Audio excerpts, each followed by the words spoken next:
Big breaking news বহিৰাজ্যৰ পৰা আহি home quarantine হৈ থকা হাতশিঙিমাৰী অসামৰিক চিকিৎসালয়ত এজন ৰোগীৰ মৃত্যু। বহিৰাজ্যৰ পৰা আহি হোম কোৱাৰেণ্টাইনত হৈ থকা হাতশিঙিমাৰী অসামৰিক চিকিৎসালয়ত এজন ৰোগীৰ আজি মৃত্যু হয়। প্ৰায় 15 দিনমান পূৰ্বে লোকজন দিল্লীৰ পৰা আহি হোম কোৱাৰেণ্টাইন হৈ আছিল। যোৱা নিশা অসুস্থ হোৱাৰ পাছত হাতশিঙিমাৰী অসামৰিক চিকিৎসালয়ৰ আইচোলেশ্যনত ভৰ্তি কৰোৱা হৈছিল লোকজনক। লোকজনৰ নাম উছমান আলী। কৰোনা ভাইৰাছ পৰীক্ষাৰ বাবে লোকজনৰ তেজৰ নমুনা গুৱাহাটীলৈ প্ৰেৰণ কৰা হৈছে যদিও এতিয়ালৈকে ফলাফল অহা নাই।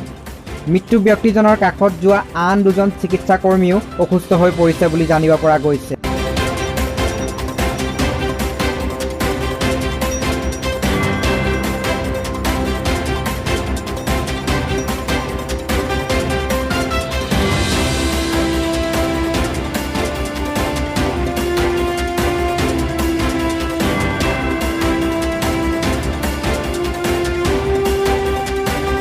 হাতশিঙিমাৰীৰ পৰা Shah Jahan Ali, news desk, north east time.